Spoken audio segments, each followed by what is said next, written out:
Well, welcome back to the channel, guys. Last thing we went over was just kind of our game plan for 2023. Pretty much going to go ahead and take this off so I can swap this out with our other one, get that replaced, and then this way that'll be out of the way.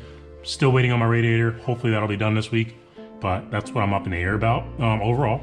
So besides that, we have our tubular front end for our subframe that we have to eventually get working on. I really want to drive this car as is, just temporarily to make sure everything is working in the way I want it to work overall. And then assuming that that is the case, then we'll keep moving with everything else. But let's get into it. So here's the new one. Like we said before, 275. Oh, this is all rev limiter stuff. Thank you, Adam. Thank you very much. I ordered the horn button for the Shark, and then he actually ended up sending all this other stuff that just kind of comes with it. Packaged really, really well. As always, Adam, thank you. Much appreciated. So, gonna knock this out.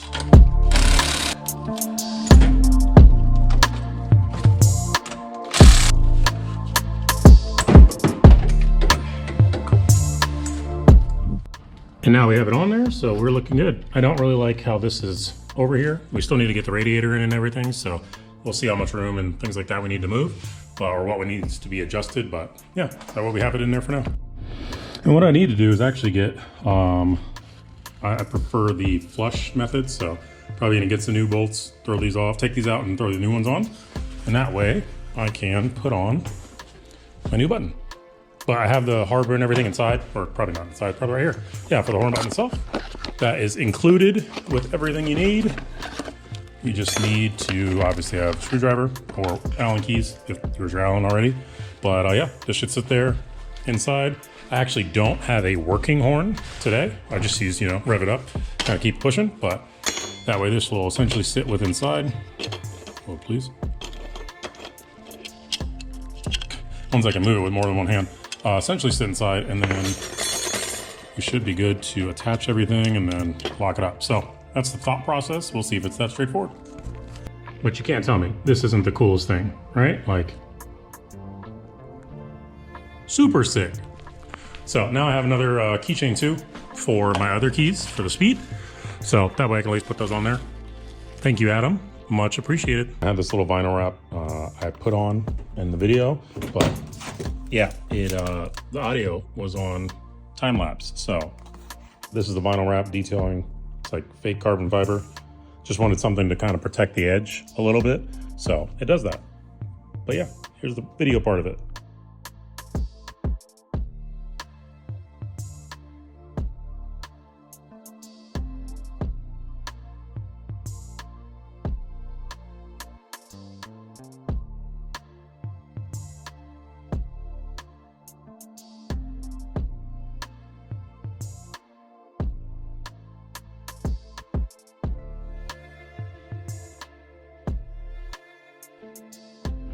Now it's time to throw this on the door edges themselves. So basically open up the door, pretty much gonna run it all the way down, just so that way the edge doesn't hit anything and I'm not concerned. So this should be pretty straightforward.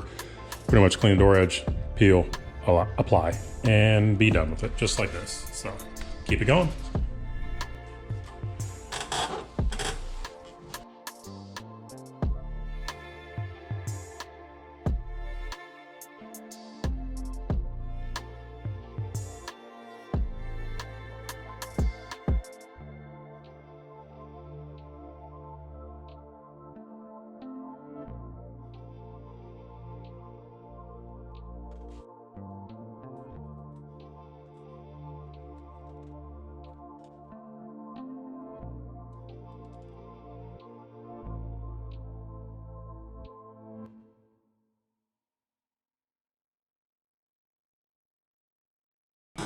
Oh, it looks terrible because I don't know how to do this properly. So let's try it on the other door. Maybe redo this side again.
way better.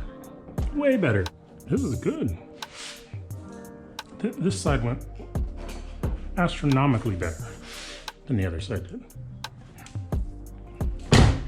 That looks good. Let's do the same thing the other side. Let's get, I'll do it one more time. Just need to go slow, precise.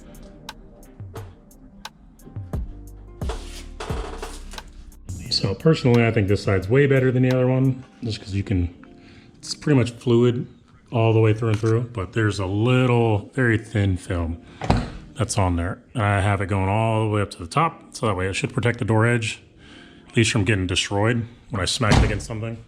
But yeah, you can't even see it. So that's super sick. And you can't even see this side. The most you can see on this side is probably like right there, but otherwise, I'm golden. So Expel door edge guard, beautiful stuff, beautiful stuff. So yeah, we're pretty much gonna be going through, I got a couple fenders, this one and the one that's up there for the driver's side, but the fenders themselves essentially are going to replace and kind of fix this caster issue that you see here, or that looks like a caster issue. It's actually a fender issue. So when I cut this years ago, I didn't have the wheels on it. Now that I'm thinking about it. So I didn't have the wheel in the center. So it was pretty much eyeballing where it needed to be.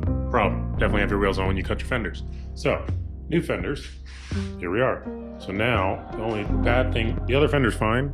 They both just need to be scuffed up and painted, but this one has a dent here in this corner. So we're gonna try and fix that, heat it up, push it back out, and yeah, if we can get away with it, that'd be pretty tight. So that's what I got my heat gun for, some gloves, some wood, see if we can't get this thing situated and then get to it so we can get these sent off to paint. But this is a no rush, so I need to put these on, I need to cut them, so I'll put that in a whole separate part of this episode, but yeah, that's the goal.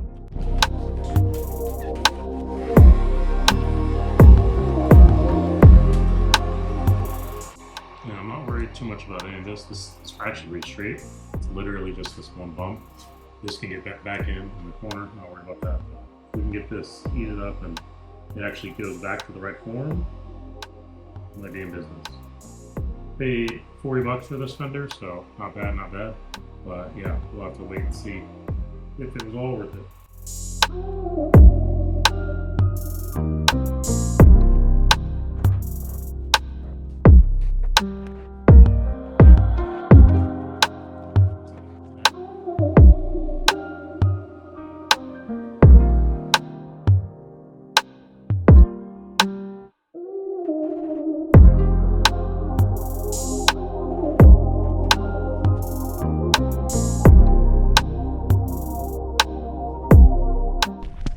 So compared to where we were before, it is a night and day difference that was on that.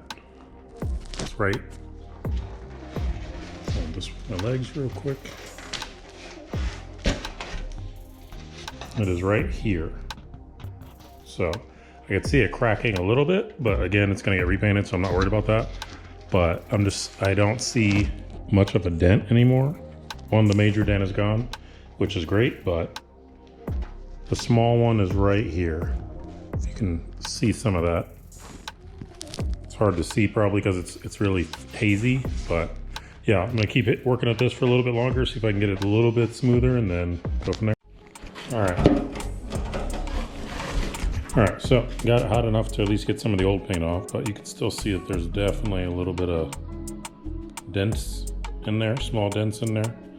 But we'll see. I'll have, once I drop it off, I'll see if you can just fill it in with a little bit of Bondo or something, just for that little bit overall. I mean, if the Bondo comes off, I'm not really worried either way if it cracks or something, because this is not gonna be a perfect car, but I do want the wheel well at least to at least be lined up. So if that's the worst of it, cool. We got a separate fender anyway, so we're looking good. Drop these off, get these, oh, actually, now we need to take these off and then we'll cut them up so we can make sure everything's center, and then we will drop them off for paint. And that's gonna do it for this one.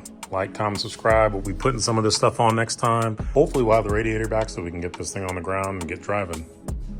Catch you on the next one. Peace.